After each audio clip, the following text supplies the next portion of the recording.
Kalau bos punya bajet cuma ada belas ribu saja, nak satu kereta mewah, nak satu kereta nampak sporty, penting nak kereta tu ambil balik tak payah bikin, bawa sedap punya, lagi nak modern punya. Okey, ini hari misteri baru dapat ni tahun 2014 punya Nissan Sylphy 1.8 new model new model. Kereta ni free accident, original cat sampai sekarang. Kereta boleh kata haking cun-cun cantik lah.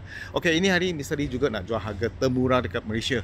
Okey, 16,800 saja boleh dapat ni kereta. Memang cun cantik, tiada banjir, tiada kemalangan punya. Engine, gearbox, suspension semua top. Sekarang misteri review ini kereta, kasih bos tengok. Selamat petang bos. Misteri baru dapat daripada owner ini tahun 2014. Ni adalah Nissan Sylphy 1.8 Auto yang new model Okey, new model ni nampak lebih sporty, modern cantik Tiada kemalangan, cat masih ori sampai sekarang, tak pernah buat cat lagi Okey, satu owner saja pakai sampai sekarang Engine, gearbox, suspension pun top lah boleh kata.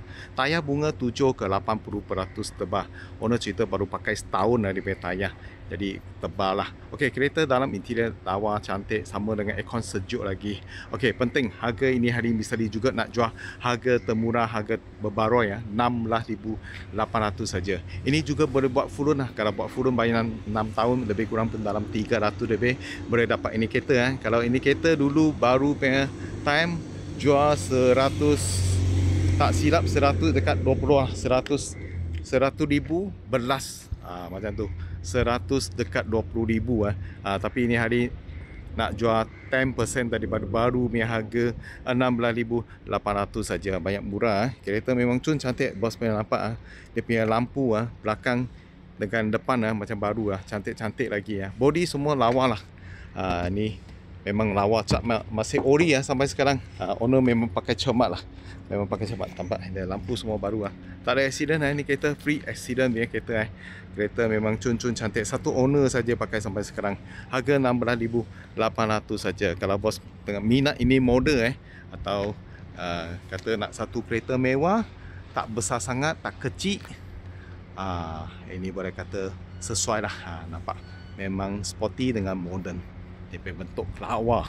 Okey, tahun 2014 ini adalah Nissan Sylphy 1.8 Auto. Kereta memang cun cantik. Owner memang ada jaga lah. Kereta semua lawa, steering semua cantik-cantik lagi. Bawa sedap. Minyak pun jimat Ini minyak pun jimat. Senang maintenance. Maintenance pun tak tinggi lah. Nissan punya kereta biasalah, tahan lasak sama dengan maintenance memang boleh kata jimat punya. Harga cuma 16,800 saja 16,800 saja. Kalau bos minat ini kereta, cepat kontak Misteri. Setiap hari Misteri akan post 2 video. Tolong bos dapatkan kereta terpakai harga termurah dekat Malaysia. Sila follow Misteri punya video. Sekurang-kurang bos boleh dapat kereta yang bos suka lah. Kalau ada rasa video ni bantu bos, sila komen, share, like sama follow Misteri punya video setiap hari. Thank you bos support. Thank you.